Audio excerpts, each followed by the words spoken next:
A celebration of couture, craftsmanship, and culture. DLF Emporio brings yet another edition of Treasury of Trousseau, and I am joining none other than Pushpa Bector, who is Senior Executive Director and Business Head, DLF Retail. What a pleasure, Ms. Bector, to see you again this year. How have you been?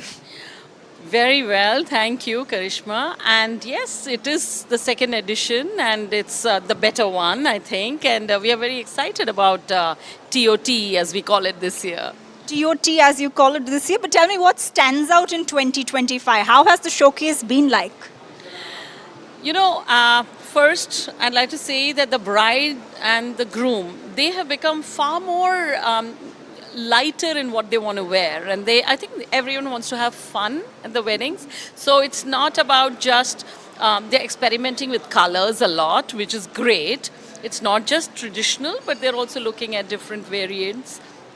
The other thing that I'd like to say is that brides and grooms, they're looking at branded jewelry. We're seeing that as a big trend.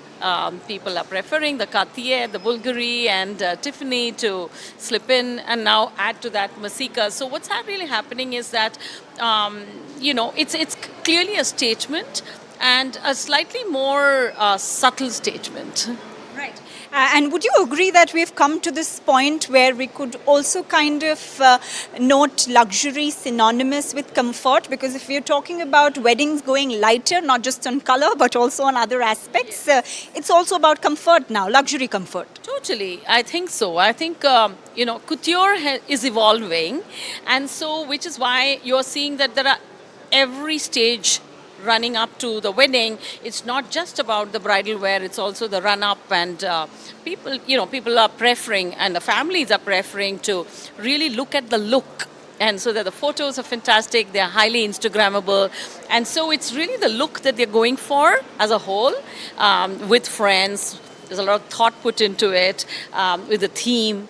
And hence, every moment has been very well choreographed. And hence, the choice of dresses are also very well thought through. So that's the difference. It's not just about the bride and the groom. It's about the entire, shall I call it, the entourage of the family as well as friends. Very well thought through and purchased. Great. Globally, we are in a lot of uncertainty and a lot of things happening geopolitically. But tell me, did that have a direct impact of any kind when it comes to customer footfalls at the Emporio, or are people prioritizing what they want? You do what you do. Yeah. Well, it's so far, I can tell you there's been no impact. In fact, we are seeing huge green shoots, as you can see, for the wedding season. So this year, the wedding season is on set early, and it's an extended one. And there's early festivities too. So we haven't seen any dampening. In fact, we've seen a growth in footfall. The first quarter, H1, has been pretty good in the high double digits. So we are happy with the growth, and we've also put in a lot of new efforts, right? Because Chanakya has got slew of 40 new brands, and that has brought in a very big range of uber luxury customers who never thought that these products are available in the country and these brands are available. So there is from Amiri to Golden Goose to Masika on the first floor.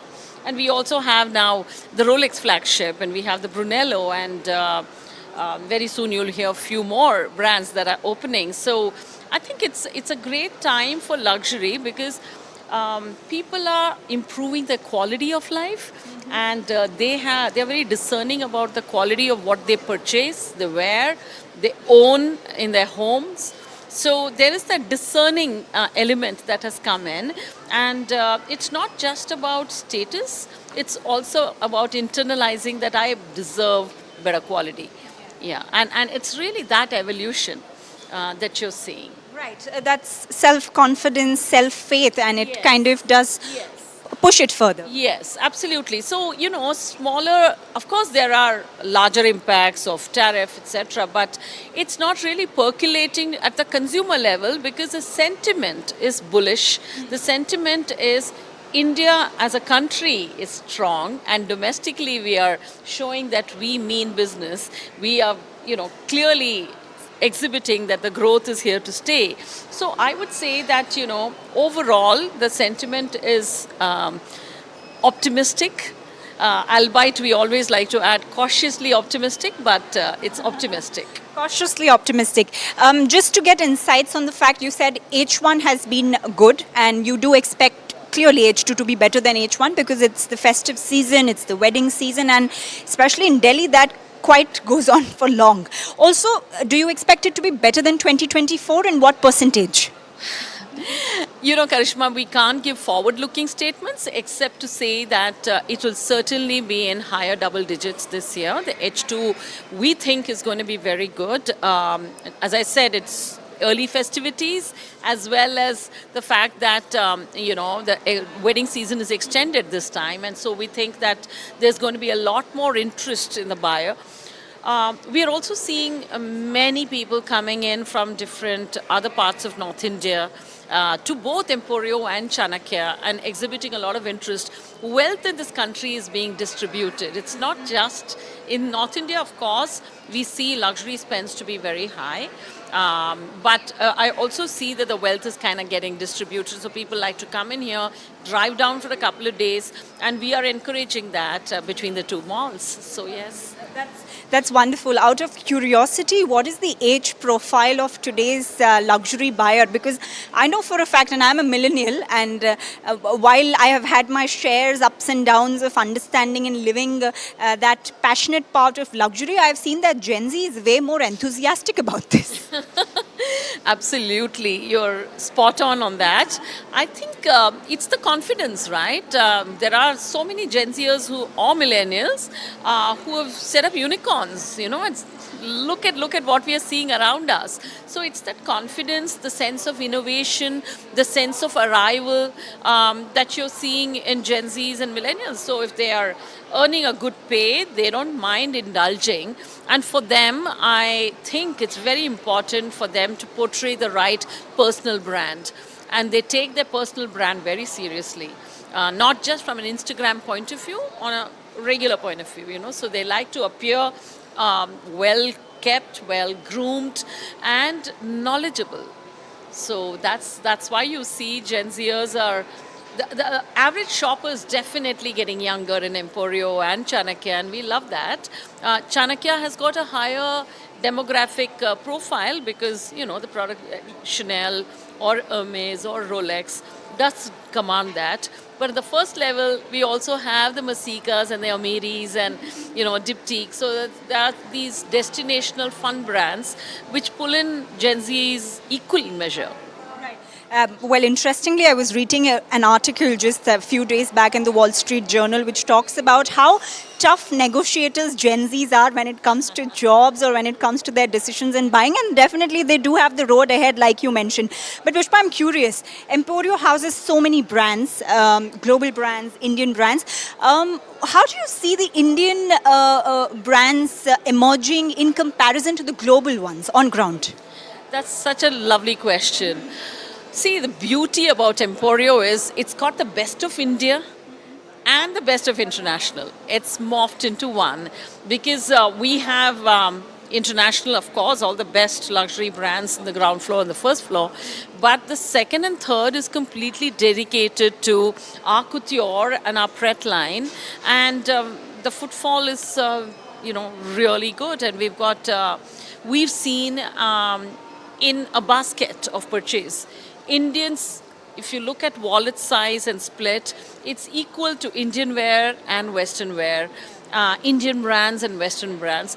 That's the difference between the other countries, be it in Southeast Asia or here and here, because here we value our Indianness, we celebrate it, we celebrate our craftsmanship, and that's very, very good. And today, brands like Bulgari or LV recognize that, which is why they're creating special editions for India, like the Rani Pig sandals last year, and the Kada and Mangal Sutra are all, talking about two things. One is even the global Indian, and let's not forget the global Indian is of powerhouse out there. And the diaspora is definitely saying, hey, I can spend, but I like my touch of India. So the brands are recognizing that at an international level, and we celebrate our craftsmanship. And why not? We have the best. When Dior is celebrating it, Prada's taking our cue. Well, why not, And I think that's the change. The change is that today India is getting celebrated at a global level when it comes to couture, when it comes to fashion. So even in our own Memporio, it's a great spread between both Indian designers as well as the international brands. Wonderful. And I'm curious, inquisitive of the fact that do you also have non-Indians visiting specially to check the Indian collection? But of course, in fact, I think today I see that as a given that if someone comes in and comes to India, if it's a man, he's coming on a business trip, he'll love to take a pashmina or a beautiful stole or something Indian for the wife because she has clearly given him an instruction that I want this. I see many customers who are tenants who come to me and say, where can I shop? Is it, should I shop at Janvi or, so we give them various tips on where they should shop. I also see that men, when they come in, they love the Indian kurta. They love the comfort wear of a bandgala. They're also experiencing that. And you go now, it's no longer something out of the way that, you see a Western person wearing Indian attire. It's par for the course now. Yeah, and the wife's always right. The wife's always right. Okay, one quick question before we end this chat, Ms. Bector, and that's of course, you did talk about how the economy is flourishing and GST 2.0 is something that the government is banking big on when it comes to consumption. There is some room for luxury too on that. Have you seen any on-ground immediate impact or you foresee something good happening on that note?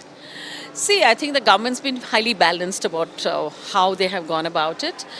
In fact, if you really read through, services and food has come down to 5%.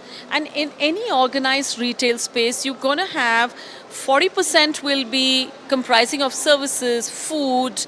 It'll comprise of various other elements which are Indian in nature, where the price points will not matter. And jewelry is again not impacted in luxury. Watches stay the way they are. Yes, apparel and footwear has seen, a clear 12% to 18% increase. But when a person's buying something, I don't think this is going to be deterring their purchase. So we don't see any impact at this point. Well, we should wait and watch. It's another 4 months, the season, let the season pass through before we can really comment on any impact in apparel and footwear. So far, we don't see. We just see a certain buoyancy in the market that there's going to be more money in the wallet, which is what is the government's thought process. From, with their daily expenditure, it's going to get a little better. Inflation is going to be more checked, and hence there's going to be more money in the consumer wallet for discretionary spends. Okay, great. Is there anything new that's upcoming at the Emporio or Chanakya that the consumer should eye at? Well, we've had huge requests for Jacob & Co. So that's going to open. Remova is opening.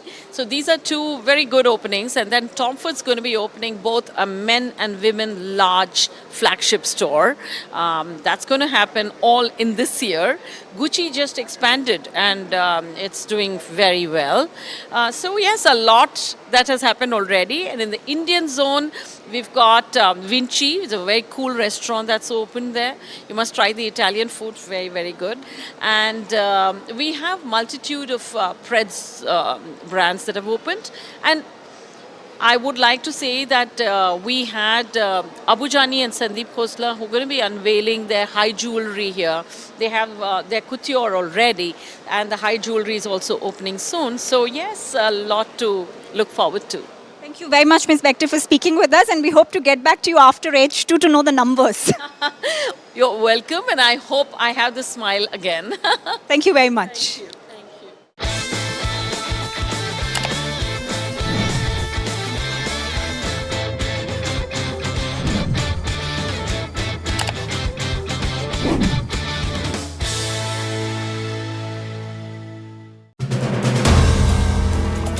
If you like the video, do like, comment, share and subscribe.